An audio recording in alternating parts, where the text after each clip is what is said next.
ခမားတို့သိလာ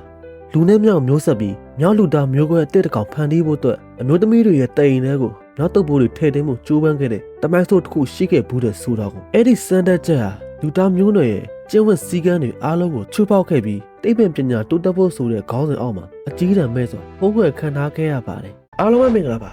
BI နဲ့ Share တို့ channel ကနေပြန်လည်ကြိုဆိုလိုက်ပါတယ်စိတ်ဝင်စားကြကောင်းတဲ့မှုခွေးအကြောင်းအရာတွေကိုဆက်လက်ရှာဖွေတင်ဆက်ပေးသွားမှာမဟုတ်လို့ channel လေးကို like and subscribe ပြုလုပ်ပေးခဲ့ကြပါအောင်ခင်ဗျဒါဖြစ် let's go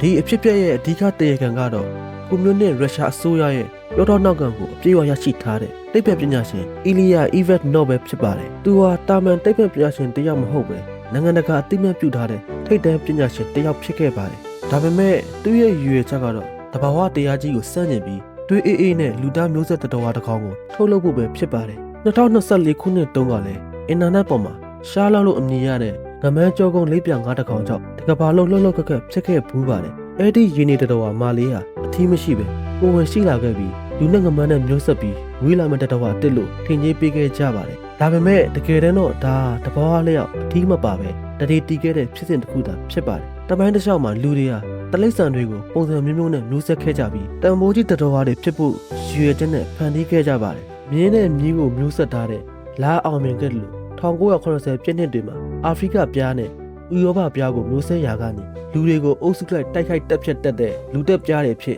်ပြောင်းလဲသွားခဲ့ဘူးပါတယ်ဒါပေမဲ့ဒီလိုတလိษံချင်းမျိုးဆက်ထားတဲ့ပိုပြီးဆိုးရတဲ့အရာကတော့လူနဲ့တလိษံကိုမျိုးဆက်ဖို့ကြိုးစားတာပါပဲမြောက်လူသားကြောင့်ပြန်ပြောရရင်အီဗန်နော့ဟာ1986ခုနှစ်မှာပါတကူဘွဲရခဲ့ပြီးကဘာကျော်တိတ်ပြပညာရှင်ပါဗလော့နဲ့သူအလုပ်လုပ်ခဲ့သူဖြစ်ပါတယ်သူကမြင်းတွေကိုကွန်ထရိုးစနစ်နဲ့တော့ရထည့်သွင်းတဲ့နီးပညာကိုအောင်မြင်အောင်လုပ်နိုင်ခဲ့လို့ကဘာစစ်မီနာမည်ကြီးခဲ့ပါတယ်သူကမြင်းနဲ့မြင်းကြားမျိုးဆက်တာကျွန်းတဲ့ယုံတွေကိုမျိုးဆက်တာတွေမှာအောင်မြင်မှုရရှိပြီးခဲ့တဲ့နောက်1910ပြည့်နှစ်မှာတော့လူနဲ့မြောက်ဝန်ကိုမျိုးဆက်ဖို့စကူရလာခဲ့ပါတယ်1919ခုနှစ်ရုရှားတော်လှန်ရေးအပြီးဘော့ရှီဘက်တွေအာဏာရလာတဲ့အခါမှာတော့သူ့ရဲ့ယူတွတ်တဲ့အိမ်မက်တွေအတွက်အခွင့်အရေးပေါ်လာခဲ့ပါတယ်ကွန်မြူနစ်ခေါင်းဆောင်လီနင်နဲ့စတာလင်တို့ဟာဘာသာရေးကိုတိုက်ဖြတ်ဖို့နဲ့တိတ်ပြပညာတိုးတက်မှုကိုပြသဖို့အတွက်အီဗန်နော့ရဲ့စံတက်ချက်ကိုသဘောကျပြီးငွေကြေးမြောက်မြောက်ထောက်ပံ့ခဲ့ကြပါတယ်အီဗန်နော့ဟာရုရှားဆိုရရဲ့ရန်ပုံငွေတွေနဲ့အာဖရိကကဂီနီနိုင်ငံကိုထွက်ခွာခဲ့ပြီးချီမန်စီမြောက်တွေကိုဖမ်းဆီးခဲ့ပါတယ်သူဟာမြောက်မ3កောင်ကိုလူတော့ပူထည့်ပြီးကိုဝင်ရအောင်လုပ်ခဲ့ပေမဲ့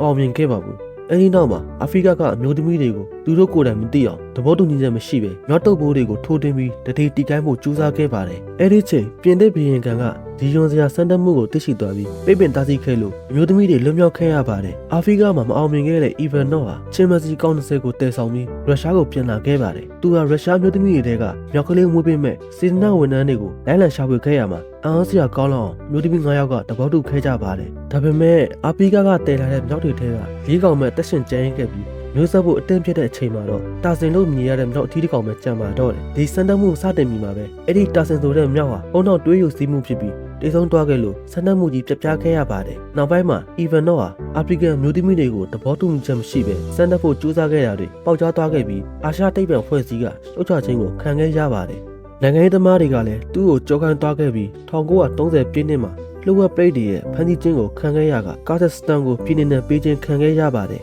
်သူဟာနောက်ထပ်2နှစ်ကြာမှတည်ဆုံးသွားခဲ့ပြီးသူ့ရဲ့လူနဲ့မြောက်မျိုးဆက်မဲ့အိမ်မက်ဆိုးကြီးဟာလည်းဆုံးသက်သွားခဲ့ပါတယ်ဗျတမိုင်းပညာရှင်တွေကစတာလင်ဟာစွမ်းအားကြီးပြီးနာကျင်မှုကိုမသိတဲ့လူဝင်ဆက်သက်ကြီးကိုတိစောက်ချင်လို့ဒီစံတက်မှုကိုထောက်ပံ့ခဲ့တာလို့ယူဆခဲ့ကြတယ်လို့အချို့ကလည်းလူသားတွေကိုမျိုးဗီဇမြင့်တင်ဖို့လှုံ့ဆော်ခဲ့ကြတာလို့ယုံကြည်ကြပါတယ်။အီဗန်နော့တည်ဆုံးသွားခဲ့ပေမဲ့1969ခုနှစ်တရုတ်နိုင်ငံယဉ်ကျေးမှုတော်လှန်ရေးကာလအတွင်းမှာချင်မတီတကောင်ကိုလူတုပ်ပိုးနဲ့ကိုဝင်3လရအောင်လုံနိုင်ခဲ့ဘူးတယ်လို့ပြောဆိုမှုတွေရှိခဲ့ပါတယ်။2019ခုနှစ်မှာလည်းတိတ်ပြပညာရှင်တွေကလူဆဲတွေပါဝင်တဲ့မြောက်ဒေတာကိုဖန်တီးခဲ့ကြပြီးအင်္ဂါစိတ်ပိုင်းအစားထိုးဖို့အတွက်စံတက်မှုတွေလှုပ်ဆောင်နေသေးဖြစ်ပါတယ်။တဘာဝတရားကြီးကိုကျော်လွန်ပြီးလူသားနဲ့တိရစ္ဆာန်မျိုးဆက်ဖို့ကြိုးပမ်းခဲ့တဲ့အီဗန်နော့ရဲ့ဖြစ်ရဟာတိတ်ပြပညာရဲ့ထိန်းချုပ်လို့မရတဲ့အလိုလောဘတွေကဘယ်လောက်ထိကြောက်စရာကောင်းလဲဆိုတော့ကိုတက်တည်ပြနေခဲ့တာပါဗျ။ဒီစံတက်ချက်ဟာလူသားအတွက်ဆိုပေမဲ့အဲ့ဒီနောက်မှာဘယ်လိုလှုပ်ဝက်ချက်တွေရှိနေမလဲဆိုတော့ကိုတူးချင်းမြင်နဲ့ကိုယ်မှခြာရေးပေးခဲ့ကြပါအောင်ခင်ဗျ။မိတ်ဆွေတို့ရဲ့အသီးမိတ်ဆွေတွေကိုလည်း share ပေးထားပြီး